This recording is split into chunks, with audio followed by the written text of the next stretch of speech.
लोक तुमची निंदा करतात म्हणून तुम्ही दुःखी होता का?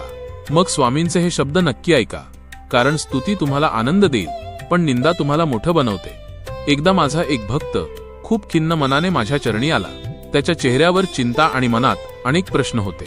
तो म्हणाला, स्वामी, लोक माझी निंदा करतात, माझ्या चुका काढतात, त्यामुळे मला खूप वाईट वाटतं. मी काय करू? मी त्याच्याकडे हसत पाहिले आणि शांतपणे म्हणालो, बाळा, जर तुला फक्त आनंदी व्हायचे असेल तर लोकांची स्तुती ऐक. कारण स्तुती ऐकली की मनाला क्षणभर सुख मिळते, अहंकाराला गोड वाटते. पण जर तुला आयुष्यात मोठं व्हायचं असेल, खऱ्या अर्थाने घडायचं असेल, तर लोकांची निंदा ऐकायला शिक.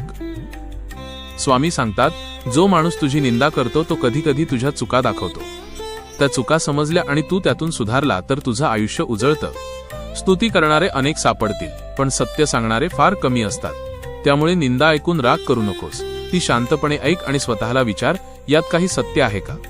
जर सत्य असेल तर स्वतःला सुधार, आणि जर सत्य नसेल तर त्या शब्दांना वाऱ्यावर सोडून दे. मी भक्ताला शेवटी एकच गोष्ट सांगितली, बाळा, स्तुती तुझ्या मनाला आनंद देईल, पण निंदा तुझ्या व्यक्तिमत्वाला घडवेल. म्हणून निंदेला घाबरू नकोस. तीच तुला मोठं बनवण्याची गुरुकिल्ली आहे. हे ऐकून त्या भक्ताच्या चेहऱ्यावर शांत स्मित आले, कारण त्याला समजलं होतं, लोक काय बोलतात यापेक्षा आपण त्यातून काय शिकतो हेच आयुष्य बदलतं. श्री स्वामी समर्थ.